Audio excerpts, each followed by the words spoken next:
جی السلام علیکم جی یار یہ آوارگی کو آج کوئی 7واں 8واں دن ہے، کہاں کہاں جنوں میں بک رہا ہوں کیا کچھ کوئی نہ سمجھے، خدا کرے کوئی نہ سمجھے والی بات ہی ہے، اور آوارگی میں حد سے گزر جانا چاہیے۔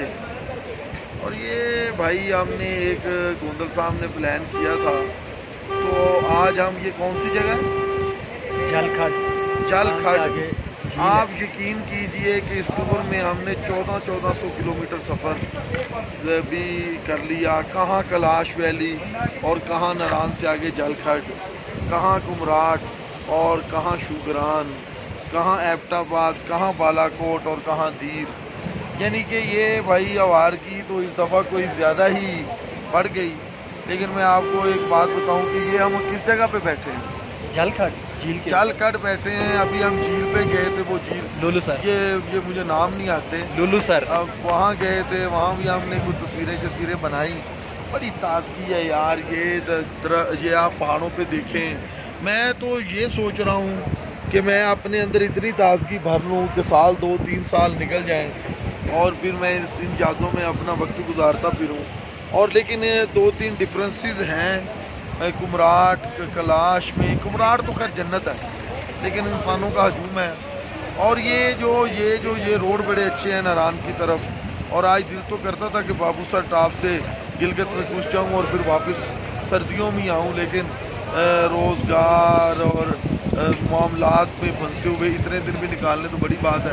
میرا خیال ہے کہ آج ہماری آوارگی کی آخری شام ہے، اس کے بعد لاہور کا وہی دھواں، وہی شور، وہی شرابہ، وہی آلودہ پانی، وہی آلودہ فضا، اس پہ چلے جائیں گے۔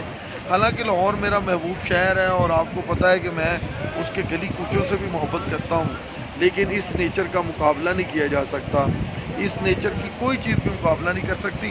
تو میں دوستوں سے یہی کہوں گا کہ آپ بھی بس تھوڑے بجٹ کا ٹور ارینج کر لیں، اپنا یہ خیمہ ویمہ لگائیں، یہ لوگ لگاتے ہیں، کو کڑک قسم کا تصویریں نکالیں اور کڑک قسم کی چائے پئیں، چھوٹی موٹی دیج کی لیں، ہلکا پھلکا کھائیں۔ اور یار یہ موٹر سائیکلوں پہ بابے بھی میں نے ادھر پھرتے دیکھے۔ بہرحال بھئی یہ پہاڑوں پہ مجھ سے نہیں چڑھا جاتا، یہ مدثر گوندل زیزو تو کرتا ہے۔ تو یہ انٹائرلی 2 ڈفرینٹ علاقے تھے، 2 ڈفرینٹ ٹورز تھے، لیکن ہم نے ان کو جوائنٹ کر دیا، اینڈ ہم ناران کا گان سے کر رہے ہیں۔ اور آج ہم وہ کیا جگہ جہاں ٹھہرے ہوئے ہیں، بٹا کنڈی ٹھہرے ہوئے ہیں، بڑا شاندار مقام ہے۔ تو یہ جی ساری جگہ آج ہم یہ ڈھابے پہ بیٹھے ہیں، آپ ذرا اس کا ویو دیکھیں، پیچھے دریا، سامنے پہاڑ، یہ دیکھیے پہاڑ، اور اس کے بعد وہ دیکھیے بادل۔ یعنی کہ یہ ایسا حسین نظارہ ہے جس کا کچھ بھی مقابلہ نہیں ہے، جس کا انسان سوچ بھی نہیں سکتا۔ تو خوش رہیے، آباد رہیے، یہ شاندار ماحول، یہ معطر فضائیں آپ کی بھی منتظر ہیں۔ آپ آئیے اور اسی طرح کسی دریا کے کنارے ڈیرا لگائیے، موج مستی کیجیے۔ موج مستی صرف حسینوں کو دیکھنا نہیں ہے، یہ چیزیں دیکھنا بھی موج مستی ہے۔ نیچر کے ساتھ یہ تتلیوں کے فریب سے نکلیں اور تتلیاں بنانے والے کی جو نیچر اور جو فطرت ہے، جو قدرت ہے اور قدرتی مناظر ہیں، ان کو دیکھیے۔ بہت شکریہ، خوش رہیے۔